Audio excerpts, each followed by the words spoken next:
Une chose est d'être sélectionné à la loterie Visa, mais une autre chose est d'aller jusqu'à la fin du processus et obtenir le visa américain. Lorsque tu as été sélectionné à la DV, cela ne veut pas dire immédiatement que tu reçois le visa.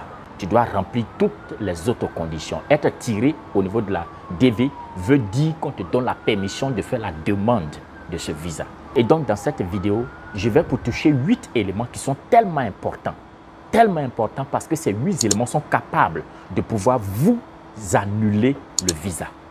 Ces 8 éléments sont capables de vous annuler le visa. C'est pour ça que je vous demande de rester jusqu'à la fin de cette vidéo pour ne rien manquer.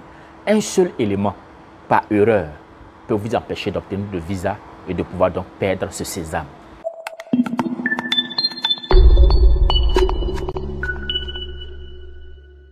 Shalom, shalom, moi c'est le frère Joël Kwame. Je suis encore très réjoui de vous retrouver sur cette chaîne Dieu dans nos affaires. Sur cette chaîne, nous parlons exclusivement de business, de finances. Nous encourageons toute la jeunesse à se lancer dans les affaires. En plus de cela, nous touchons le cas de l'immigration, de la dévéloterie, des interviews, jusqu'à même lorsque vous êtes inséré aux États-Unis en allant jusqu'à la citoyenneté. La particularité de cette chaîne, c'est que nous montrons à tout le monde que tu peux investir dans tous ces domaines. Tu peux aller dans le domaine de l'entrepreneuriat. Pour t'assurer une réussite réelle, il faudrait mettre Dieu d'abord au devant de tout ce que tu vas entreprendre. Et c'est ça la particularité de cette chaîne. Alors si cette thématique est la bienvenue, je vous demande une seule chose, c'est de vous abonner. Cliquez sur la cloche de notification. Chaque fois que nous allons envoyer une information, vous serez donc les premiers donc à recevoir. Donc comme aujourd'hui, je l'ai dit, aujourd'hui nous allons toucher 8 éléments très importants. 8 éléments très essentiels qui sont capables de pouvoir vous empêcher d'obtenir donc le visa à la fin. Premier élément, c'est lorsque votre mariage est soupçonné d'être faux. Je dis bien, votre mariage est soupçonné d'être faux. Ça veut dire que tu peux avoir même un faux mariage, mais tu dois faire ton effort de sorte qu'à l'ambassade, qu'on ne sache pas que c'est un faux mariage. Mais aussi, tu peux avoir fait un bon mariage, un vrai mariage. Mais à la fin, si d'une manière ou d'une autre, certaines informations qui ne sont pas véritablement claires dans les questions qu'il aura posées, s'il y a des réponses, par exemple, qu'il juge qui ne sont pas trop convaincantes, qui sont bizarres, il est capable de dire que, par exemple, votre mariage est faux.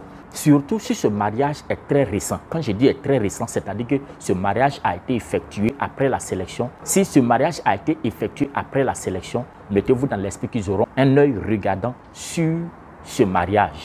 Ils vont chercher à savoir, ils vont chercher à tirer des informations au travers vous, entre vous et votre femme, pour savoir si votre mariage est vrai ou pas. Leur objectif n'est pas forcément de rendre cela faux, mais c'est de se rassurer que votre mariage est vrai. Alors vous devez faire votre effort pour être véritablement convaincant. Une vidéo viendra spécialement même sur ce domaine, pour les mariés. Donc ne vous inquiétez pas. Mais le premier élément, donc comme je le disais, si votre mariage est soupçonné d'être faux. Le deuxième élément, c'est si vous avez des faux diplômes ou encore des faux documents. Lorsque vous regardez par exemple ce site internet que je mets déjà à l'écran, à partir donc de cela, vous irez donc au niveau, la première page qui va s'ouvrir, vous allez voir Requirement.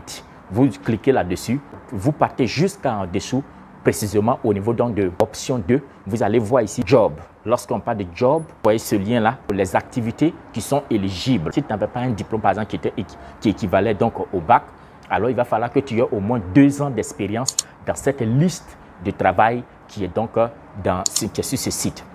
Voilà, donc ça également aussi, il y aura donc une vidéo spécialement où je vais prendre le soin donc de pouvoir véritablement mieux étaler. Mais il peut se trouver que vous avez fait peut-être soit ces boulots, vous avez des documents. Mais si ces papiers ne sont pas des vrais papiers, c'est-à-dire des papiers falsifiés, ou encore vos diplômes sont des faux diplômes, mettez-vous en esprit que ce deuxième élément est capable donc de vous disqualifier et vous empêcher donc d'obtenir le visa. Le troisième élément, c'est lorsque vous avez certaines maladies. Alors, lorsque vous allez faire votre visite médicale, il y a 4 types de maladies que, selon ce site internet qui passe également aussi travelstate.gov, ce site-là, lorsque vous allez donc entrer là-dessus, vous allez voir donc cette même liste de maladies qui disqualifie tout participant donc d'obtenir donc le visa américain. La première maladie, c'est le gonorrhée. Le deuxième élément, c'est la lèpre. La lèpre à l'étape infectieuse. La troisième maladie, c'est la syphilis à l'étape contagieuse, à l'étape infectieuse. Et la dernière maladie, c'est la tuberculose. La tuberculose classe A. Classe A signifie que cliniquement, c'est encore actif et très contagieux. Donc, ces 4 types de maladies-là peuvent vous empêcher donc d'obtenir le visa. Ça veut dire que si vous souffrez d'une telle maladie, vous devez travailler, vous devez aller vous soigner de sorte à pouvoir être rassuré que ça va avant d'aller faire cette visite médicale. Donc, ça, c'est le 3e élément. J'ai dit d'abord, si votre mariage est soupçonné d'être faux, pour les faux documents ou bien les faux diplômes. 3e élément, si vous avez une telle maladie. Mais en plus de cela, si votre casier judiciaire montre que vous avez un passé criminel, ça veut dire qu'il y a certaines personnes, par exemple, qui ont fait la prison pour des actes criminels. Quand on parle de criminel, ce n'est pas forcément tuer. Ça peut être peut-être pas vol, escroquerie, et tu as été mis en prison. Et cela est dans ton casier judiciaire. Dès que cela sera présenté, ça sera donc annulé. Ton visa sera annulé.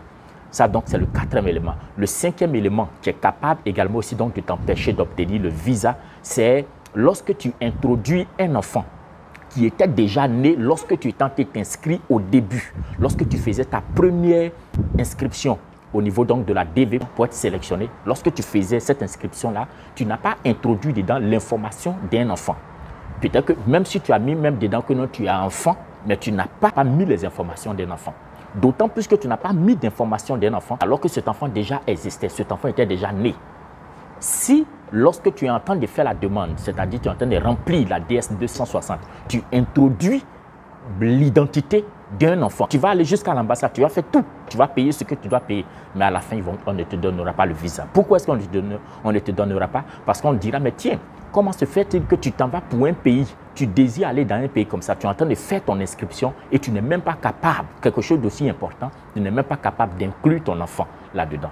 Voilà, donc déjà, le fait que tu es en train d'inclure un enfant qui était déjà né avant même ton inscription, sache que immédiatement cela va annuler donc ton visa.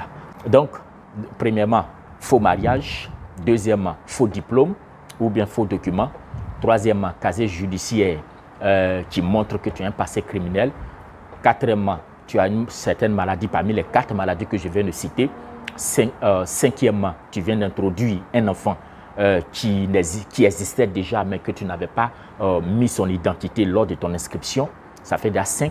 6e élément, c'est lorsque tu n'as même pas de diplôme. Lorsque tu n'as pas de diplôme équivalent au bac ou bien tu n'as pas de certificat dans la liste de travail éligible qui est sur le site qui est dans la barre de description. Si tu n'as pas de certificat qui montre que tu as au moins 2 ans d'expérience dans ce type de boulot ou encore tu n'as pas de diplôme équivalent au bac ou plus, alors tu seras donc disqualifié. Ça, c'est le 6e élément. Le 7e élément, c'est lorsque tu n'as pas dans tes dossiers la Affidavit of Support et la Tax Return.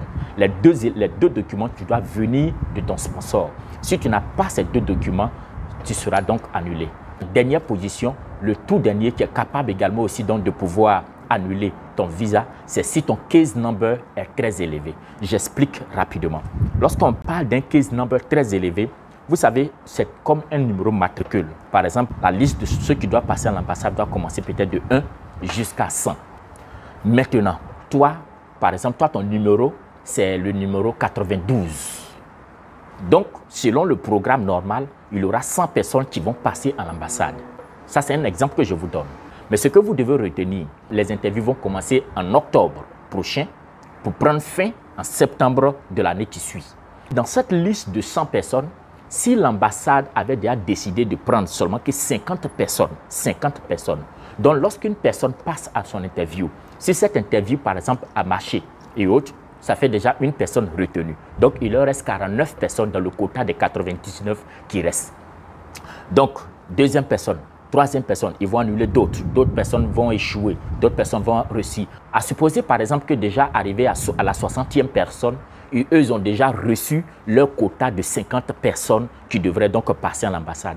Et que déjà, vous êtes arrivé à la date butoir, c'est-à-dire septembre prochain, parce qu'en septembre de l'année qui suit, vous devez savoir que immédiatement cette catégorie de la loterie visa immédiatement sera totalement arrêtée pour pouvoir reprendre un nouveau processus. Donc, si déjà jusqu'à arriver, par exemple, à la date de septembre de l'année prochaine, il se trouve que toi encore, tu es par exemple numéro 92 et que vous étiez encore au numéro 60 par exemple et qu'on ne t'appelle pas, dès que le mois de septembre passe, tu dois mettre dans ton esprit que tu ne seras même pas appelé ni en ambassade.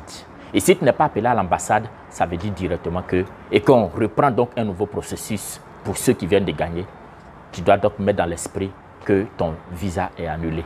Tu n'auras pas donc le visa et donc tu auras donc fait toutes ces choses-là en vain. Voilà. Donc voici les 8 éléments qui sont capables quelque part de pouvoir annuler votre visa.